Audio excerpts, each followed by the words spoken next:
Friends, हमारे manufacturing system में SMD को एक लीन टूल की तरह यूज किया जाता है। तो फ्रेंड्स, हमारे मैन्युफैक्चरिंग सिस्टम में जब हमारे को कस्टमर की डिमांड के हिसाब से, मार्केट की डिमांड के हिसाब से अलग अलग स्पेसिफिकेशन के प्रोडक्ट्स को एक ही समय में जब बनाना होता है, डिलीवर करना होता है, तो हमें चाहिए एक ऐसा सिस्टम जिसमें कि हम डिफरेंट डिफरेंट मॉडल का सिस्टमेटिक चेंज ओवर कर पाए। और वो सिस्टमेटिक चेंज ओवर जब हम कर पाते हैं तो तभी हम टाइमली कस्टमर की डिमांड को पूरा कर पाते हैं। एंड एसएमडी हमारी उसी ही डिमांड को पूरा करता है।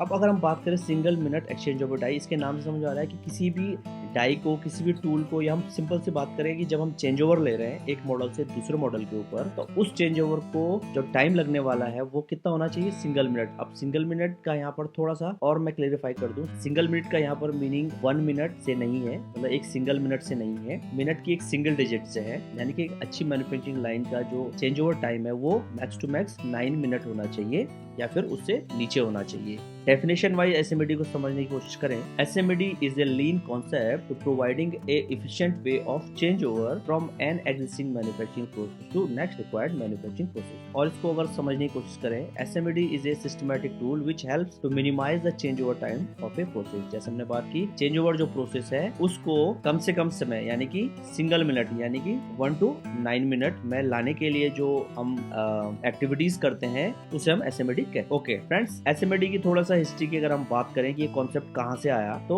शिएगो Shingo develop the concept of SMD between 1950 to 1960 to reduce the high change over time. Shigeo Shingo जो कि टोयोटा में एक इंजीनियर थे, उन्होंने इस एसएमडी कॉन्सेप्ट को 1950 टू 1960 के बीच में काफी स्टडी करने के बाद चेंज ओवर टाइम को रिड्यूस करने के लिए इनिशिएट किया, डेवलप किया। तो शिएगो शिंगो ने जो एक हाई चेंज ओवर जो टाइम उन्होंने उस वक्त फेस किया और उसको जब उन्होंने एनालाइज किया, काफी डीपली उन्होंने जब उसको स्टडी किया एंड एसएमडी कॉन्सेप्ट को डेवलप किया, तो उन्होंने चेंज ओवर जो प्रोसेस है उसमें जो वेस्ट है एंड उसमें जो वैल्यू एडिशन है उसको इस तरीके से उन्होंने डिफाइन किया कि जब भी हम एक नट एंड बोल्ट के थ्रू किसी दो पार्ट को ज्वाइन करने की कोशिश करते हैं, तो उसमें जो लास्ट टर्न होता है जिसमें कि वो प्रॉपर टाइट होता है एंड वो दो पार्ट आपस में जुड़ पाते हैं, एक्चुअल में वो ही जो हमारा एफर्ट है वो ही वैल्यू एड करता है। बाकी जो हम पूरे बोल्ट में स्टार्ट से लेकर और उसके टाइट होने तक जो हम उसको घुमा रहे हैं, सिर्फ एक जो टर्न ले रहा है एक नट एक बोल्ट के ऊपर, वो सारा का सारा वेस्ट है। तो एक्चुअल में जो वैल्यू एडिशन कब हुआ? जब लास्ट टर्न लिया गया, जहां पर कि वो नट घूमना बंद हो गया, जहां पर कि वो टाइट हो गया एंड दो पार्ट मीट हो गए, तो उसी को हम वैल्यू एडिशन कहते हैं। तो अगर इसको हम समझेंगे कितना डीपली उन्होंने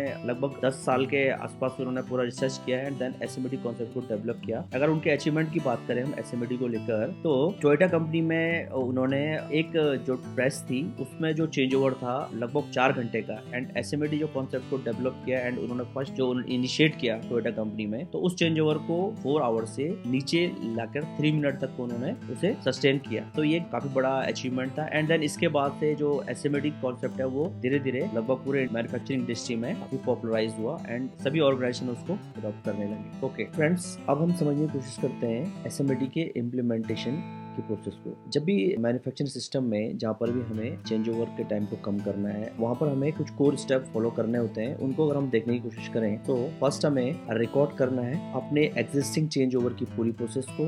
हमारे पास पूरी डिटेल होनी चाहिए कि जो जो एक्टिविटीज अभी हम चेंज ओवर के लिए कर रहे हैं, एंड उनमें हमें आइडेंटिफाई करनी है इंटरनल एंड एक्सटर्नल एक्टिविटीज। तो फ्रेंड्स, अब इंटरनल एंड एक्सटर्नल एक्टिविटीज को पहले समझ लेते हैं। इंटरनल एक्टिविटीज वो एक्टिविटीज होती हैं जो कि हमें मशीन पे ही परफॉर्म करनी पड़ती है, एंड मशीन पे जो एक्टिविटी हमें करनी है चेंज ओवर की, वो मशीन स्टॉप कंडीशन में ही हम कर सकते हैं, रनिंग कंडीशन में नहीं कर सकते। एक्सटर्नल एक्टिविटीज को देखें तो वो एक्टिविटी जो कि हम मशीन की रनिंग कंडीशन में भी कर सकते हैं। तो इसका क्या मतलब हुआ? वो एक्टिविटी जो कि मशीन में नहीं बल्कि मशीन से बाहर कहीं पर हम परफॉर्म करते हैं, बट वो चेंज ओवर से रिलेटेड होती है। ओके, सेकंड स्टेप में अगर हम देखें, अब इंटरनल एक्टिविटीज को कन्वर्ट करना है एक्सटर्नल एक्टिविटीज पे। क्यों करना है? क्योंकि इंटरनल एक्टिविटी जैसे मैंने बताया मशीन पे होती है, तो इंटरनल एक्टिविटीज के लिए मशीन को बंद करना पड़ेगा। मशीन बंद होने का मतलब है हमारा प्रोडक्शन लॉस हो रहा है। तो हमें क्या कोशिश करनी है कि जितना फिजिबल हो उतनी इंटरनल एक्टिविटीज को हम एक्सटर्नल एक्टिविटीज में कन्वर्ट करें, सो दैट कि हमारी जो मशीन है वो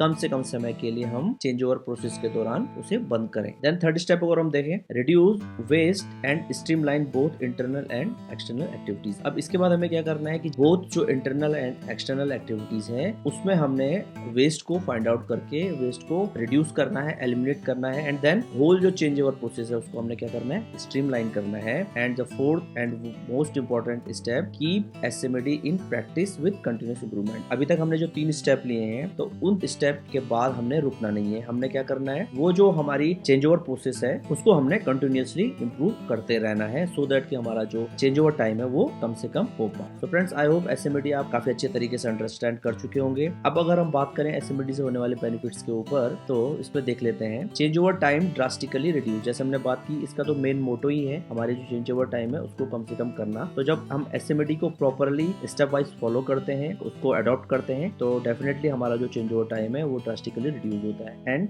लीड टाइम भी हमारा कम होता है। प्रोडक्टिविटी एंड कैपेसिटी इंक्रीज होती है। Simplified setups reduce part rejection and improve safety. Definitely जब हमारे सेटअप एक्टिविटीज को हम सिंप्लीफाइड करते हैं, उसमें से हम वेस्ट को रिड्यूस करते हैं, एलिमिनेट करते हैं, तो हमारे जो सेटअप प्रोसेस है वो काफी इजी हो जाती है, जिससे कि हमारा जहाँ पार्ट रिजेक्शन भी कम से कम होता है, वहीं ऑपरेटर की सेफ्टी भी इंप्रूव होती है। Reducing inventory creates free space, जैसे हमने बात की, जब हमारा चेंज ओवर टाइम कम से कम होता है तो हम एक ही मैन्युफैक्चरिंग लाइन में मल्टी मॉडल्स को हम प्रोड्यूस कर सकते हैं कम से कम चेंज ओवर टाइम के साथ। एंड इसके वजह से क्या है कि एक्सेस इन्वेंटरी रखने की हमें जरूरत नहीं होगी। Then increase flexibility to produce small batches, वही बात है, कस्टमर सेटिस्फेक्शन इनहांस होगा एंड ओवरऑल जो हमारी मैन्युफैक्चरिंग कॉस्ट है वो रिड्यूस होगी। एंड अगर इसको हम समराइज करें, तो अगर हम एसएमडी को डेडिकेटली प्रॉपरली अपने सिस्टम में इम्प्लीमेंट करते हैं, तो डेफिनेटली हमारा जो ऑर्गेनाइजेशन है वो ओवरऑल ग्रोथ अचीव कर पाता है। तो फ्रेंड्स, हमें चाहिए कि हमारे जो भी वर्किंग एरिया है, जहाँ पर भी हम काम करते हैं और जहाँ पर एसएमडी की रिक्वायरमेंट है, तो वहाँ पर हमें डेफिनेटली इस लीन टूल को अडॉप्ट करना चाहिए, सो दैट कि हमारा जो ओवरऑल परफॉर्मेंस है, प्रोडक्टिविटी है, एफिशिएंसी है, वो इंप्रूव होते जाए एंड हमारा जो ओवरऑल मैन्युफैक्चरिंग सिस्टम है वो